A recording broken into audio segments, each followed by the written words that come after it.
আমরা আজকে জুলাই সনদ এবং ঘোষণাপত্র নিয়ে রাজপথে যাব।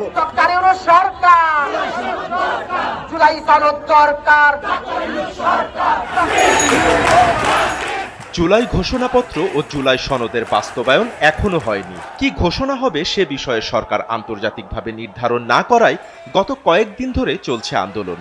জুলাই যোদ্ধা সংসদ প্ল্যাটফর্ম থেকে আহতরা শাহবাগ মোড় ও আশেপাশের গুরুত্বপূর্ণ স্থানে অবস্থান নেন। তারা দাবি করেন, জুলাই শহীদ ও জুলাই যোদ্ধা হিসেবে রাষ্ট্রীয় স্বীকৃতি, আহতদের উন্নত চিকিৎসা ও আইনি সামাজিক নিরাপত্তা, জুলাই সনদ ও ঘোষণাপত্র দ্রুত বাস্তবায়ন ও আইনগতভাবে প্রণীত হওয়া।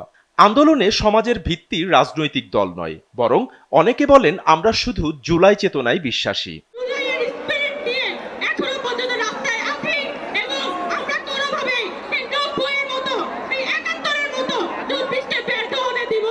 বিভিন্ন রাজনৈতিক দল এটাকে বিভিন্নভাবে প্রভাবিত করার চেষ্টা করেছে অতীতে। জুলাই সনদের জন্য এবং যে সাংবিধানিকভাবে সরকারের কাছে রাষ্ট্রীয় স্বীকৃতি সেটা না হওয়া পর্যন্ত এই আন্দোলন চলমান থাকবে। তারুণ্যের ভাবনাকে গুরুত্ব দিয়ে নতুনভাবে সংবিধান রচনা করা এখন সময়ের দাবি। অন্তর্বর্তী সরকার জুলাই ঘোষণাপত্রের খসড়া চূড়ান্ত করেছে। আগামী 5ই আগস্ট বিকেল 5টায় গণ অভ্যুত্থানের সব পক্ষের উপস্থিতিতে জুলাই ঘোষণাপত্র জাতির সামনে উপস্থাপন করা হবে বলে জানিয়েছেন প্রধান উপদেষ্টার প্রেস উইং। শনিবার দুপুরে প্রধান উপদেষ্টার অফিসিয়াল ফেসবুক পেজে দেওয়া এক পোস্টে একথা জানানো হয়। এদিকে জুলাই ঘোষণাপত্র 5ই আগস্টের আগেই ঘোষণা করা হবে বলে জানিয়েছেন তথ্য ও সম্প্রচার মন্ত্রণালয়ের উপদেষ্টা মাহফুজ আলম। ঘোষণার দিন ও সময় আজকেই চূড়ান্ত হতে পারে। শনিবার 2 আগস্ট সকালে শহীদ মিনারে তথ্য মন্ত্রণালয় আয়োজিত জুলাই পুনর্জাগরণ অনুষ্ঠানের র্যালি শেষে তিনি এসব কথা জানান। ব্রড বিষয়গুলোতে সব দলের কনসেনসাস আছে, ঐকমত্য আছে, ঐতিহাসিক এবং ভবিষ্যৎ বাংলাদেশের জন্য। সেই বিষয়গুলো এখানে সন্নিবেশিত অলরেডি হয়েছে এবং আশা করি যে 5ই আগস্টের মধ্যে আপনারা দেখতে পাবেন। আজকে হয়তো ঘোষণা হবে যে 5 আগস্টে বা এর আগেও হয়তো জুলাই ঘোষণাপত্র ঘোষিত হতে যাচ্ছে।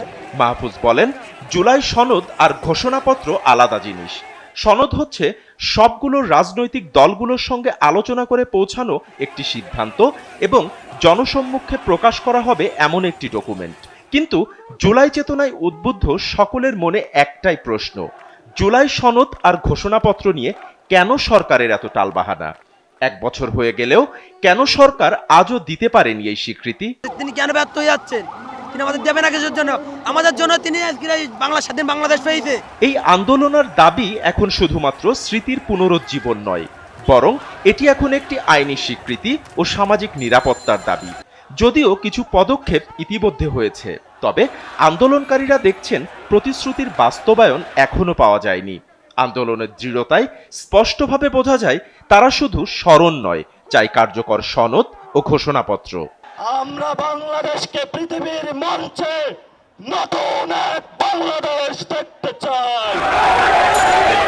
বাপ্পি খান, এসএ টিভি ডিজিটাল।